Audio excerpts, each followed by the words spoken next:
Movie start हमें एक pregnant औरत को दिखाते हुए होती है जो कि एक जंगल में भाग रही होती है, जिसके पीछे तीन औरतें और एक घूस लगा हुआ था जो उसको पकड़कर जंगल में एक जगह पर ले आते हैं, जहां वो औरतें उस पर कुछ रिचुअल करती हैं और उसके बाद उसके पेट में से बच्चे को निकाल लेती हैं। वहां बच्चे के शैडो को देखते हैं जिसमें उसके सर पर सींग थे, यानी वो बच्चा एक नॉर्मल बच्चा नहीं था बल्कि शैतान का बच्चा था।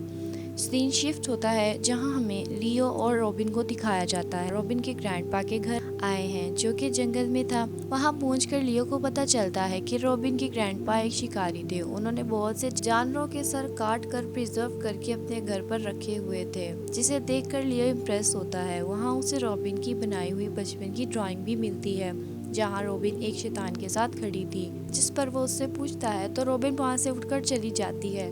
जब वो बाहर आती है तो वो एक मरे हुए जानवर को देखती है, जिसे देखकर फौरन उल्टी कर देती है। वहाँ लियो आकर उस जानवर को दफना देता है। फिर वो वापस अपने घर में आ जाते हैं कि अचानक से उन्हें गोलियां चलने की आवाजें आती हैं। जब लियो बाहर जाकर देखता है तो वो उसके ही ग्रैंडपा के दोस्त थे। वहाँ रॉबिन भी आ जाती है। वो बंदा अपना नाम आर्थर बताता है और उसकी बेटी भी थी। वो बताता है कि वो सर्दियों से पहले शिकार करते और उसके बाद वो नहीं करते, क्योंकि सर्दियां आते ही वहाँ से सभी जानवर गायब हो जाते हैं, साथ ही इंसान भी। उनमें से बस कुछ एक ही आदमी बचा था जो कि बहुत जख्मी था और हॉस्पिटल में शॉक की वजह से मर गया। उसने मरने से पहले बताया था कि उसका ये हाल एक सींगों वाले आदमी ने किया है, इसलिए वो सर्दियां आते ही अपना शिकार शुरू कर देते हैं। इसके बाद वो वहाँ से चला जाता है। फिर दूसरी तरफ रॉबिन बताती है कि उसके ग्रैंडपा उसको अपने साथ शिकार पर ले जाया करते थे। उन्होंने हिरन का शिकार किया था। उन्होंने उसी के सामने उसको मारा था। उसके बाद उन्होंने उसे हिरन की आंख को खाने को कहा, जिसके बाद वो अपने ग्रैंडपा से कभी भी नहीं मिली। उसके बाद वो दोनों सोने लगते हैं कि हम देखते हैं कि वही तीन औरतें उनके घर की तरफ आ रही होती हैं और उनके साथ वही आदमी होता है। लियो को कुछ आवाज आती है, तब वो दोनों नीचे जाकर देखते हैं जहाँ वो आदमी उसके सामने आकर उसे मारकर बेहोश कर देता है।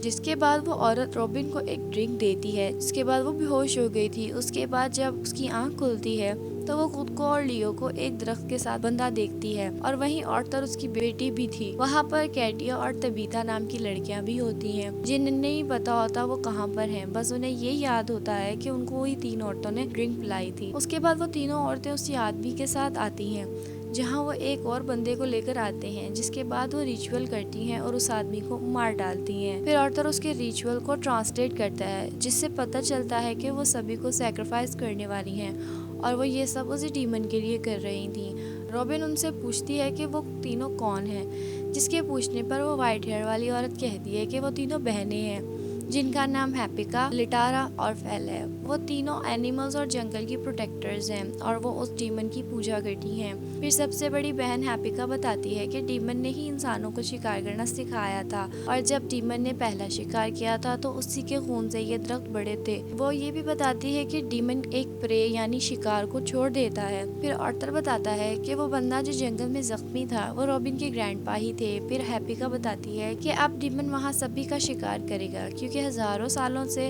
रिचुअल चलता आ रहा था। उसके बाद वो सबको छोड़ देती है और सबको भागने के लिए कहती है। अब वो सबको अलग अलग डायरेक्शन में जाने को कहती है। अब वो जंगल से तो बाहर नहीं निकल सकते थे, क्योंकि वो जंगल बहुत बड़ा था। चाहे जितना भी कर लो बाहर नहीं निकल सकते थे। अब यहाँ वैसे होना था जैसे इंसान शिकार करता है जानवरों का, उसी तरह डीमन करने वाला था शिकार इंसानों का।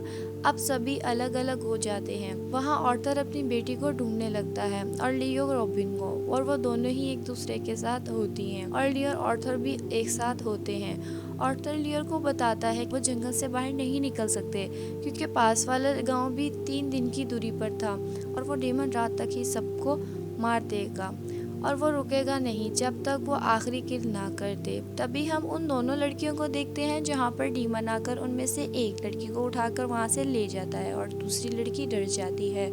वहीं हम रॉबिन को देखते हैं जो आर्थर की बेटी समेत एक सेफ जगह पहुंच जाते हैं। फिर हम लियो को देखते हैं जो कि लकड़ियां लेकर आया था। आर्थर उसी लकड़ी से मारकर उसको बेहोश कर देता है और उसे एक दरख्त के साथ बांध देता है। कहता है कि शिकार करने वाले कभी भी किसी का शिकार नहीं बनते और आर्थर ये सब बेटी के लिए कर रहा था। उसके बाद वो वहाँ से चला जाता है। वहीं हम उस लड़की को देखते हैं जो भाग रही होती है कि उसका पाँव एक जगह फंस जाता है और वो गिर जाती है। वो गिरकर बेहोश हो जाती है और वहीं वो डीमन आता है जो लियो को आजाद करता है और फिर वो उसका शिकार करता है और एंड पर उसको भी मार देता है। यानी वो अपने शिकार को भगा कर मारता था। दूसरी तरफ आर्थर अपनी बेटी और रॉबिन के पास पहुंचता है, मगर वो लियो के बारे में नहीं बताता। फिर वो तीनों वहां से निकल जाते हैं और आर्थर लियो के बारे में बता देता है, जिससे रॉबिन गुस्से में आकर उस पर हमला कर देती है और आर्थर उसे उठाकर नीचे फेंक देता है और मारने ही लगता है कि उसकी बेटी उसे बचा लेती है। फिर रॉबिन वहां से भाग जाती है और आर्थर भी उसके पीछे भागता है और वो रॉबिन को ढूंढ कर मारने ही वाला था कि वहीं डीमन आ जाता है और वो आर्थर को मार देता है और रॉबिन वहां से भाग जाती है। फिर हम उन तीनों बहनों को देखते हैं जो जंगल में एक जगह पर कोई रिचुअल कर रही थी, यानी कि वो तीनों विचेस हैं। अब आर्थर तो मारा गया था तो उसकी बेटी भी वहाँ से भाग जाती है। वो रॉबिन को ढूंढ रही थी कि उसके सामने वो लड़की आ जाती है जिसका पाँव एक ट्रैप में लग जाता है, जिससे वो डीमन भी वहाँ आ जाता है और फिर उसको भी मार देता है। ये सब आर्थर की बेटी देख रही होती है और वो वहाँ से भाग जाती है कि तभी उसे भागते भागते रॉबिन मिल जाती है। वो दोनों वहाँ से भागने ही लगती हैं कि गलती से बच्ची का पाँव एक ट्रैप में लग जाता है, जिससे वो डीमन वहाँ आ जाता है। अब वो दोनों वहाँ से भागती नहीं बल्कि उसी घास में छुप जाती हैं। जब उन्हें लगा कि डीमन वहाँ से चला गया तो वो वहाँ से जाने लगती हैं। डीमन उस बच्ची के बाजू पर हमला कर देता है। रॉबिन उसको बचाने की कोशिश करती है कि डीमन वहां आकर रॉबिन को गला दबाकर उसे बेहोश कर देता है, जिसके बाद वो दोनों को उठाकर उसी जगह ले जाता है जहां पर विचेस कोई रिचुअल कर रही थी। वहां वो डीमन कहता है कि उस बच्ची को मरना होगा और रॉबिन को जिंदा रहना है और हमेशा के लिए मेरी गुलामी करनी पड़ेगी।